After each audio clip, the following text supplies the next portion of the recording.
యువ సాహితీవేత్తలకు, కవులకు, పెద్దలకు అందరికి కూడా నమస్కారాలు తెలియజేస్తూ 2 రోజులుగా యూత్ లిటరరీ ఫెస్ట్లో భాగంగా అనేక విషయాలు ఇక్కడ తడవబడ్డాయి. సాహిత్య ప్రక్రియలలో నాకు ఎంత సంతోషంగా ఉందంటే, ఉదయం నుంచి చూస్తూ ఉన్నా. నేను ఈరోజు ఉదయం వచ్చాను. పాట గురించి విస్తృతమైన చర్చ, సినిమా పాటలో వాళ్ళు రాసే కష్టాలు, వాళ్ళు ఆ దారి వెతుక్కున్నప్పుడు వాళ్ళు అక్కడ నిలబడడానికి చేసిన ప్రయత్నాలు, ఒక్కొక్కరు వాళ్ళ జీవిత అనుభవాలు చెప్తూ ఉంటే చాలా గొప్పగా అనిపించింది. ఫెయిల్యూర్స్ నుంచి ఏ విధంగా వాళ్ళు విజయ పరంపరగా ఆ దిశగా ఎలా వెళ్ళారు అనేది. ఇప్పుడు కవిత్వం గురించి కన్నీళ్లు పెట్టించారు, ఆలోచింపజేశారు, కర్తవ్యాన్ని బోధించారు.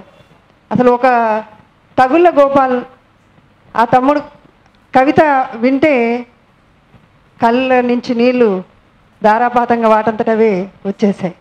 ఒక అమ్మ యొక్క మనస్సుని అలా ఎంత గొప్పగా రాస్తున్నారు ఇప్పటి యువత అనేది చాలా సంతోషంగా అనిపించింది. మన ఏనుగు నరసింహారెడ్డి సార్ చెప్పినప్పుడు, సార్ ఎప్పుడు మాట్లాడినా నేను వింటూనే ఉంటాను. ఎప్పుడు ఏదో కొత్తగా తెలియని విషయాలు చాలా చెప్తూ ఉంటారు. వారికి అన్నీ కూడా ఇట్లా నడిచే ఎన్సైక్లోపీడియా లాగా సాహిత్యం మొత్తం కూడా వారి గుప్పెట్లో ఉంటుందా ఏంటి అని అనిపిస్తుంటుంది. ఎంతమంది కవులను ఉటంకిస్తారో, ఎంతమంది రచయితలను ఉటంకిస్తారో, ప్రతి ప్రక్రియకు సంబంధించిన విషయాన్ని కూడా వారు చెప్తూ ఉంటారు. అలా ఈరోజు చెప్తూ ఇప్పుడు యువతకి మీరేం చేయాలని ఒక కర్తవ్యాన్ని కూడా ఉదయం పూట మన ఆనందాచారి సార్ అన్నట్టుగా ఒక పూటను మీకోసం కేటాయించండి. మీ వృత్తిని వృత్తిపరంగా కాకుండా ప్రవృత్తిపరంగా మీరు ఈ సమాజానికి ఏం చేస్తారో చెప్పండి అని ఆ చక్కటి మాటలు సార్ కూడా అదే మాటలు చెప్పారు. ఇంత మంచి భవిష్యత్తు ఉన్న మీరు మంచి సాహిత్యంతో కాలం జల్లెడ పడితే పైకి నిలబడే సాహిత్యాన్ని ఇంకా మీరు సృజన చేయాలని కోరుకుంటూ, నాకు ఇంత చక్కటి నేను ఇవాళ రాకపోతే ఇంత గొప్ప విషయాలన్నింటినీ కూడా నేను మిస్ అయ్యేదాన్ని. ప్రతి పాయింట్ నేను నోట్ చేసుకోవడం అలవాటు నాకు ఎక్కడికి వెళ్ళినా. ఇవాళ పొద్దున్న నుంచి నేను ఆ పాయింట్స్ అన్ని నోట్ చేసుకుంటూ ఉన్నాను.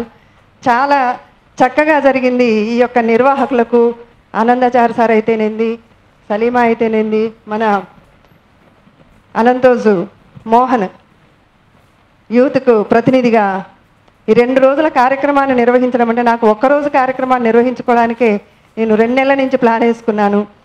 2 రోజులు ఇంత విజయవంతంగా నడిపించిన మా తెలంగాణ సాహితీకి మేమే అభినందనలు చెప్పుకుంటూ ఉన్నాను. ధన్యవాదాలండి.